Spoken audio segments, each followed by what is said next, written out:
اعوذ باللہ من الشیطان الرجیم بسم اللہ الرحمن الرحیم اللہم صلی علی محمد وعلی آل محمد کما صلیت علی ابراہیم وعلی آل ابراہیم انک حمید مجید اللہم بارک علی محمد وعلی آل محمد کما بارکت علی ابراہیم وعلی آل ابراہیم انک حمید مجید۔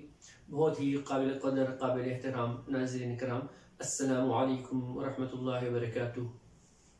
قرآن میں ہے اور ہم نے تمام جانداروں کو جوڑی بنا کر بھیجا۔ آج کل جیسا کہ آپ کو معلوم ہے کہ ہر جگہ نکاح کا ایک سیزن شروع ہو چکا ہے، شادیاں ہو رہی ہیں، لیکن ہمارے بزرگ بچے تو کیا بڑے بھی بہت ساری چیزوں سے بے خبر ناآشناس ہیں۔ ہم نے ڈھول باجوں کو اہمیت دی ہوئی ہے، آتش بازی اور ان چیزوں کو ہم نے اہمیت دی ہوئی ہے۔ آپ لوگوں سے آج ایک ریکویسٹ یہ بھی ہے کہ بجائے اس کے کہ ناچ گانوں میں اپنے ٹائم کو ضائع کریں، اس قرآن کو سینے سے لگائیں۔ آج یہ قرآن اگر کسی دلہن کے سر پہ رخصتی کے وقت جا رہا ہے تو اس قرآن کو وہی دلہن یا وہی گھر کے لوگ سب سے اوپر والی جگہ پر رکھ دیتے ہیں، اور اس قرآن کو سالوں سال پھر سینے سے یا چومنے کی زحمت بھی گوارا نہیں کرتے۔ پھر کہتے ہیں ہمارے گھروں میں رحمتیں نہیں ہوتی، ہمارے شادی شدہ میرڈ لائف میں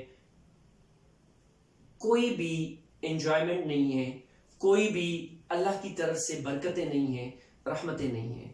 تو کیسے ہوں گی جب یہ قرآن آپ نے اوپر سب سے رکھ دیا اور اس کو سالوں سال آپ کو زحمت نہیں ہو رہی ہے، تو پھر کیسے اللہ تعالیٰ آپ کی زندگی میں آپ کی رزق میں فراوانی لائے گا؟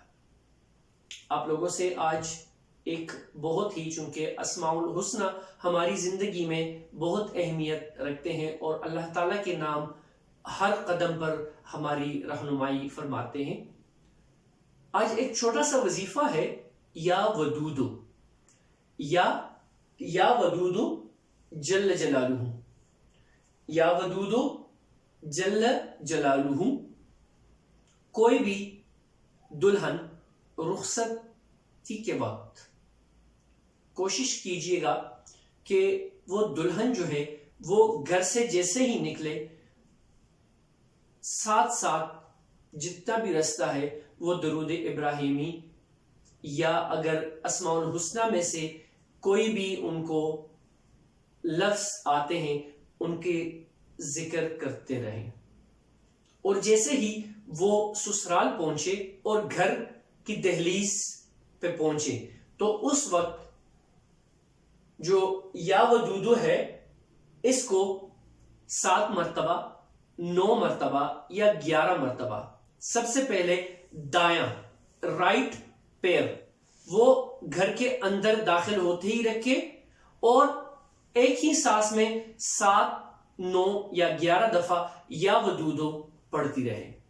اس کے بہت زیادہ فضیلتیں ہیں، اس کے بہت زیادہ درجات ہیں، بہت زیادہ برکات ہیں، اور یہ اس دلہن کو، ہماری جو بہنیں ہیں، بیٹیاں ہیں، بہو ہیں، ان کو آنے والی زندگی میں اس کے جو ثمرات ہیں، اس کے جو پل ہیں، اس کی جو خوشیاں ہیں، رحمتیں ہیں، برکتیں ہیں، وہ آنے والی زندگی میں ان کو پتہ چل جائیں گی۔ اور اس کا ہدیہ یا فدیہ یہ ہے کہ جس کو اس چیز کو عام کرے، اور جو بھی اس کو دیکھنا چاہتے ہیں اس ویڈیو کو دوسرے بندے کو فارورڈ کیا کریں۔ جزاکم اللہ۔ اللہ پاک ہم سب کو اور نئی نویلی دلہن کو، نئی نویلے گھر میں جانے کو، اللہ پاک ہماری بہنوں کی، ہماری بیٹیوں کی نصیب اچھے سے اچھے فرمائے۔ وما علینا الا البلاغ۔